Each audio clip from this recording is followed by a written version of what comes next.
قدوۃ العارفین، عاشق سید الاولین والآخرین، خیر خواہ دین و مدین، ممتاز عالم دین، جناب حضرت العلام حضرت مولانا محمد عرفان صاحب قاسمی دعوت برکاتہ العالیہ کو اس شعر کے ساتھ آواز دیتا ہوں۔ تو راز کن پکا ہے اپنی فطرت پر آیا ہو جا، تو راز کن پکا ہے اپنی فطرت پر آیا ہو جا، خودی کا رازداں خدا کا ترجمہ ہو جا، ہوس نے ٹکڑے ٹکڑے کر دیے ہیں نوع انسان کی، اخوت کی زبان محبت کی بیاں ہو جا۔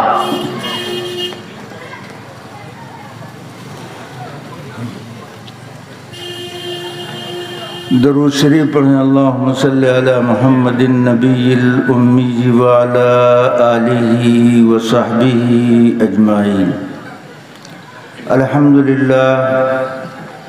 الحمدللہ رب العالمین والصلاة والسلام علی اشرف الانبیاء والمرسلین وعلی آلہ واصحابہ اجمعین، اما بعد۔ عن عبد الله بن عمر رضي الله تعالى عنه قال قال رسول الله صلى الله عليه وسلم ثلاث مهلكات وثلاث منجئات، ثلاث كفارات وثلاث درجات، اما المهلكات فشغ مطاع وهوى متبع وإعجاب المرء بنفسه، وأما المنجئات فالعدل في الغضب والرضا، والقصد في الفقر والغنى، وخشية الله تعالى في السر والعلانية، وأما الكفارات فانتظار الصلاة بعد الصلاة، وإسباغ الوضوء في الصبرات، ونقض الأقدام إلى الجماعة، وأما الدرجات فإطعام الطعام، وإفشاء السلام، والصلاة بالليل والناس نيام، أو كما قال عليه الصلاة والسلام۔ صدر محترم، واجب الاحترام علماء کرام، حاضرین جلسہ، پردہ نشین خواتین، آپ ابھی حضرت مولانا دامت برکاتہم سے یہ بات سماعت فرما رہے تھے کہ مسلمانوں کو سچا پکا مسلمان بننے کی ضرورت ہے۔ ہمارے اندر جو رسمی رواجی غیر شرعی چیزیں دن بدن داخل ہوتی جا رہی ہیں، اس سے اپنے آپ کو دور کرنے کی، الگ رکھنے کی ضرورت ہے۔ اسی کے پیش نظر میں نے آپ کے سامنے اللہ کے پیغمبر علیہ السلام کا ایک مبارک ارشاد نقل کیا ہے۔ اس میں خاص طور پر اللہ کے نبی نے 12 باتیں بیان فرمائی۔ آپ گھبرائیں نہیں، میں اسے اختصار کے ساتھ سرخی اور عنوان کے انداز پر اس طور پر ذکر کرنا چاہتا ہوں کہ آپ آسانی کے ساتھ نبی کے فرمان کی مراد کو سمجھ سکیں۔ آپ نے فرمایا 3 کام ایسے ہیں جو آدمی اس کا ارتکاب کرتا ہے اللہ اس کو ہلاکت میں مبتلا کرتا ہے، وہ دنیا آخرت کی بربادی سے بچ نہیں سکتا اگر اس کے اندر یہ 3 چیزیں پائی جائیں۔ اس کے بعد فرمایا کہ 3 کام ایسے ہیں جو آدمی اس کا اہتمام کرتا ہے اللہ اس کو ہلاکت، تباہی، بربادی سے نجات عطا فرماتا ہے۔ اس کے بعد اللہ کے پیغمبر نے 3 کام بتائے کہ جو اس کا اہتمام کرے گا تو ان اعمال کی برکت سے اللہ اس بندے کے گناہ کے لیے کفارہ بنا دیں گے۔ وہ یہ کام کرتا رہے گا اللہ اس کی برکت سے اس کے گناہ معاف کرتا رہے گا۔ اخیر میں اللہ کے نبی نے 3 باتیں بتائی کہ جو آدمی اس کا اہتمام کرے گا اللہ دنیا میں بھی اس کا درجہ بلند کرے گا اور آخرت کے اندر بھی اس کو سرخ روئی عطا فرمائے گا۔ گویا ان 12 باتوں کا ہماری عملی زندگی سے تعلق۔ آج دنیا میں علم کی کمی نہیں، معلومات کی کمی نہیں، مدارس اور علماء کی کمی نہیں، آج دنیا میں سب سے زیادہ عمل کی کمی پائی جاتی ہے۔ وہ کمی ہمارے اندر بھی ہے، آپ کے اندر بھی وہ کمی ہو سکتی ہے۔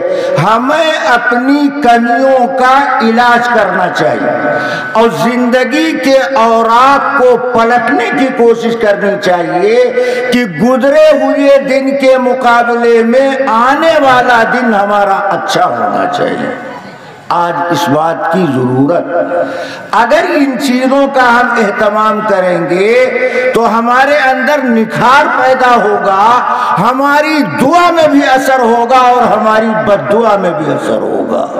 اور اگر عمل کی دنیا سے ہم دور رہیں گے تو اللہ کو نہ ہمارے رونے پر ترس آئے گا، اللہ نہ ہماری نقد مدد فرمائے گا۔ اگر ہم اللہ کی رحمت کو متوجہ کرنا چاہتے ہیں تو ہمیں زندگی کے نظام کو درست کرنا پڑے گا۔ حضرت عبداللہ ابن عمر رضی اللہ تعالیٰ عنہ فرماتے ہیں کہ اللہ کے پیغمبر صحابہ کے درمیان تشریف فرما، آپ نے فرمایا ثلاث مہلکات، 3 چیزیں ہلاکت میں ڈالنے والی۔ پہلی چیز فسوق مطاع وہوى متبع واعجاب المرء بنفسه، ایسی لالچ جس کی تابعداری کی جائے، ایسا خواہش نفس جس کی اتباع کی جائے، اور آدمی کی خود پسندی۔ ان تینوں باتوں کو میں الگ کر کے بتاتا ہوں۔ لالچ، حرص اسلام میں مذموم ہے، چاہے عہدے کی لالچ، چاہے دولت کی لالچ، چاہے شہرت کی لالچ، چاہے دنیا جائیداد کی لالچ ہو، لالچ انسان کو ہلاکت میں ڈالتی۔ مگر اس سے قطع نظر، دھیان سے بات سنیے، دین کی لالچ شریعت میں محمود ہے، دنیا کی لالچ مذموم ہے۔ دین کی حرص اور طلب دین کی لالچ یہ دنیا میں بھی محمود ہے، اللہ کی نظر میں بھی مقبول۔ دلیل اس کی یہ ہے کہ ایک مرتبہ حضرت عبداللہ ابن عمر رضی اللہ تعالی عنہ حضرت ابو ہریرہ کے پاس آئے، کہا ابو ہریرہ ہمیں کوئی اللہ کے نبی کا ارشاد سناؤ۔ کبھی ہم بھی وقت نکال کر کسی عارف باللہ متبع دین کے پاس پہنچ کر یہ درخواست کرتے ہیں کہ مولانا ہمیں بھی ایک سنت بتا دیجیے، نماز کی ایک فرض سمجھا دیجیے۔ عبداللہ ابن عمر نے ابو ہریرہ سے کہا اللہ کے نبی کا ارشاد سناؤ۔ تو حضرت ابو ہریرہ نے فرمایا ابن عمر میں تمہیں ایک بات بتاتا ہوں کہ جو آدمی کسی میت کی نماز جنازہ میں شرکت کرتا ہے تو اللہ اس کو 1 قیراط ثواب عطا فرماتا ہے، اور اگر نماز جنازہ کے بعد اس کی تدفین میں حصہ لیتا ہے تو اللہ اس کو 2 قیراط ثواب عطا فرماتے ہیں۔ پھر حضرت ابو ہریرہ نے قیراط کی تشریح فرمائی کہ قیراط یہ مدینے کا ایک وزن ہے۔ اللہ کے نبی نے فرمایا 1 قیراط یہ احد پہاڑ سے بڑا۔ حضرت ابن عمر کہتے ہیں ابو ہریرہ میں نے بہت سارے قیراط ضائع کر دیے، اگر نبی کی یہ بات ہمیں پہلے معلوم ہوتی تو صرف نماز جنازہ میں شرکت نہ کرتے بلکہ تدفین میں بھی شرکت کرتے۔ وہ دین کی حرص اور دین کی لالچ ان کے اندر موجود ہے، وہ دنیا کی حرص جو ہلاکت میں ڈالنے والی ہے اس سے کوسوں دور بھاگنے والے ہیں، دین کی طلب اور لالچ اپنے اندر پیدا کرنے والے حضرت محمد الرسول اللہ صلی اللہ علیہ وسلم کے پاس صحابہ اکرام کی ایک جماعت پہنچی، اور وہ غریب صحابہ تھے۔ صحابہ میں بڑی تعداد غربا کی تھی، مالدار صحابہ کچھ ہی تھے۔ وہ غریب صحابہ نبی کے پاس پہنچ کے عرض کرتے ہیں، اللہ کے رسول، ہمارے پاس مال نہیں ہے کہ دین کی اشاعت کے لیے ہم مال کی قربانی پیش کر دیں، مال سے ہمارا ہاتھ خالی ہے، ہمارا دامن خالی ہے، لہذا ہم آپ سے یہ پوچھنے آئے ہیں کہ ہمارے مالدار بھائی ہمارے برابر عمل بھی کرتے ہیں اور مال اللہ کے راستے میں پانی کی طرح قربان کرتے ہیں، نچھاور کرتے ہیں، ہم اعمال میں ان کا مقابلہ کیسے کریں؟ عام معمولات تو ہم بجا لاتے ہیں، مگر مال کے خرچ کرنے سے ان کے جو درجات بلند ہو رہے ہیں، غریب ہونے کی وجہ سے وہ مقام ہم کو حاصل نہیں ہو رہا۔ تو اللہ کے پیغمبر علیہ السلام نے ان غریب صحابہ کی دلجوئی کرتے ہوئے فرمایا، میں تمہیں ایک عمل ایسا بتاتا ہوں کہ اگر تم اس کو اختیار کرو گے تو اللہ تمہیں مال خرچ کرنے والوں کے برابر اجر عطا فرمائے گا۔ اللہ بندے کے دل کو دیکھتا ہے، اللہ کو مال کی ضرورت نہیں۔ ارشاد فرمایا، ہر نماز کے بعد سبحان اللہ، الحمدللہ، اللہ اکبر کی تسبیح پڑھ لیا کرو، اس عمل کی برکت سے اللہ تمہیں ان مالدار صحابہ کے مال خرچ کرنے کے برابر اجر عطا فرمائے گا۔ روایت میں اتنی بات مذکور ہے، مگر علماء نے نبی کے اس حدیث پر ایک سوال قائم کیا کہ بالفرض مالدار صحابہ کو یہ خبر ہو جائے کہ اس عمل کی برکت سے مال خرچ کرنے کے برابر ثواب ملتا ہے اور وہ بھی اس عمل کو اپنا لے تو ان غریب صحابہ کا کیا ہوگا؟ تو اس سوال کا جواب یہ ہے کہ ان غریب صحابہ کو اللہ جو مال خرچ کیے بغیر اجر عطا فرما رہا ہے، دراصل ان کے دل کے اندر نیکی کمانے کی اور اچھائی جمع کرنے کی جو حرص اور طلب پائی جاتی ہے، اللہ کی نظر میں اس کی قدر ہے۔ اسی لیے اللہ کے پیغمبر فرماتے ہیں، لالچ یہ انسان کو ہلاکت میں ڈالتی ہے۔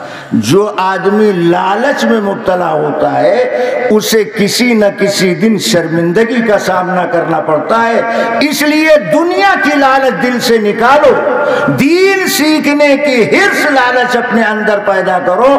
فرمایا وہ ہون متبع، اور خواہش نفس جس کی تابعداری کی جائے۔ خواہش نفس کا مطلب کیا ہے؟ خواہش نفس کا مطلب یہ ہے کہ ہم وہ کام کرنے لگے جو ہمارے جی کو اچھا لگتا ہے۔ شریعت ہم سے کیا کہتی ہے ہم اس کی پرواہ نہ کریں، طبیعت ہماری کیا چاہتی ہے ہم اس کے لیے قدم آگے بڑھا دیں۔ آدمی کے اندر بھی یہ کیفیت پیدا ہو جائے تو نبی کے اس ارشاد کی روشنی میں اسے سمجھ لینا چاہیے وہ ہلاکت کی طرف قدم بڑھا رہا ہے۔ اپنی طبیعت کو، خواہشات کو شریعت کے تابع بناؤ۔ طبیعت چاہتی ہے جوانی کی عمر میں شرعی داڑھی نہ رکھیں بلکہ داڑھی چھلا دیا کریں۔ اپنے اس خواہش کو ذبح کرو اور اللہ کے پیغمبر کے ارشاد پر عمل کرو۔ جب ہم اسلام کی پاکیزہ تعلیمات اپنی ذات پر لاگو کرنے کے لیے تیار نہیں ہیں اور رات میں اٹھ کر کے مجلس میں گفتگو کرتے ہیں کہ پوری دنیا میں اسلام کا بول بالا ہو جائے، پہلے اپنی ذات پر تو اسلام کی پاکیزہ تعلیمات کو لاگو کرو۔ خواہش نفس کے تابع دار نہ بنو بلکہ شریعت کے تابع دار بنو۔ جی کو یہ اچھا لگتا ہے کہ رات کی تاریکی میں، سردی کے موسم میں لحاف کے نیچے انٹرنیٹ چالو کر کے غلط تصویریں دیکھی جائیں۔ اس خواہش کو ذبح کرو، اس خواہش سے توبہ کرو، ان آنکھوں کی روشنی کی حفاظت کرو۔ ہم کہاں جا رہے ہیں؟ ہم کو کہاں جانا تھا؟ ان آنکھوں سے قرآن دیکھو، اپنے ماں باپ کو پیار کے ساتھ دیکھو، اپنے استاذ کے چہرے کو محبت کے ساتھ دیکھو، اللہ اس پر اجر عطا فرمائے گا۔ اس نظر کو غلط استعمال کرو گے، خواہشات کی پیاس بجھاؤ گے، تمہیں بربادی کا سامنا کرنا پڑے گا۔ اور تیسری چیز ہلاکت میں ڈالنے والی فرمایا وہ اعجاب المرء بنفسہ، آدمی کی خود پسندی، کرتا کچھ نہیں مگر اپنے کو کتب زماں سمجھتا، عمل کچھ نہیں کرتا، اپنے کو زمانے کا جنید سمجھتا، اور لوگوں میں دھوس جمانے کے لیے بکواس کرتا ہے کہ اگر ہرے درخت کے پتے پر میں گہری نظر ڈال دوں تو تمام ہرے پتے سوکھ جائیں گے، اس سے کچھ ہونے والا نہیں۔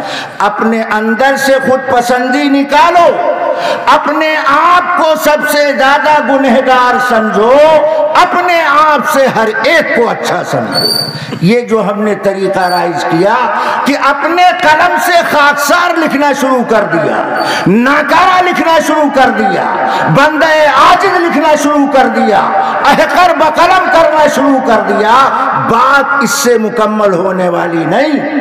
یہ چیز لکھنے کی نہیں ہے، یہ چیز سمجھنے کی۔ اپنے آپ کو حقیر سمجھو، اپنے آپ کو گنہگار سمجھو۔ گنہگار بولنے کی ضرورت نہیں ہے، جب اپنے کو حقیر سمجھو گے تو ساری دنیا تم کو پارسا سمجھے گی، اور اگر قلم سے ناکارہ لکھو گے اور تنہائی میں بیٹھ کر کے سوچو گے کہ سب سے اچھے پارسا ہم ہیں، مر جاؤ گے مگر تمہاری زندگی کی اصلاح نہیں ہوگی۔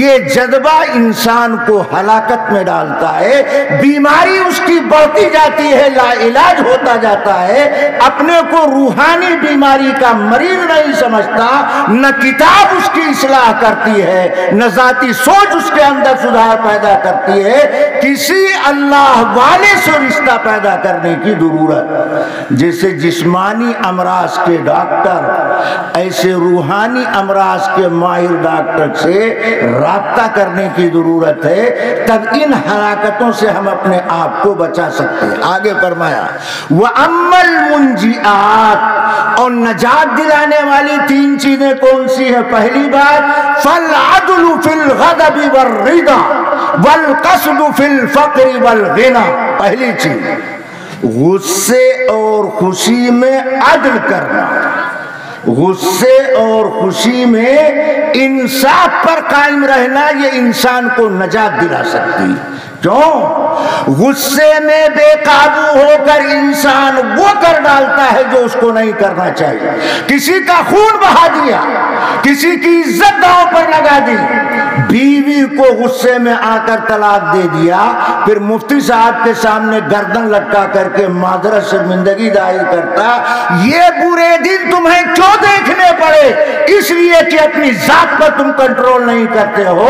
غصہ آنا فطری چیز ہے، مگر غصے سے مغلوب ہو جانا، مغلوب الغضب ہو جانا، اعتدال پر باقی نہ رہنا، انسان کو شرمندگی کا منہ دیکھنا پڑتا ہے۔ غصہ آئے گا، نبی کو غصہ آیا، ولی کو آیا، صحابی کو غصہ آیا۔ حضرت علی گزر رہے ہیں، ایک یہودی نے نبی علیہ السلام کو گالی دیا، حضرت علی کہاں برداشت کرنے والے؟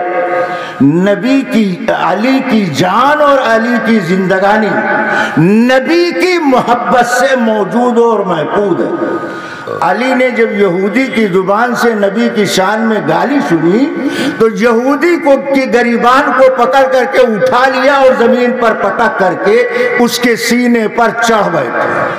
اب یہودی زمین پر پڑا ہے، سینے پہ حضرت علی سوار۔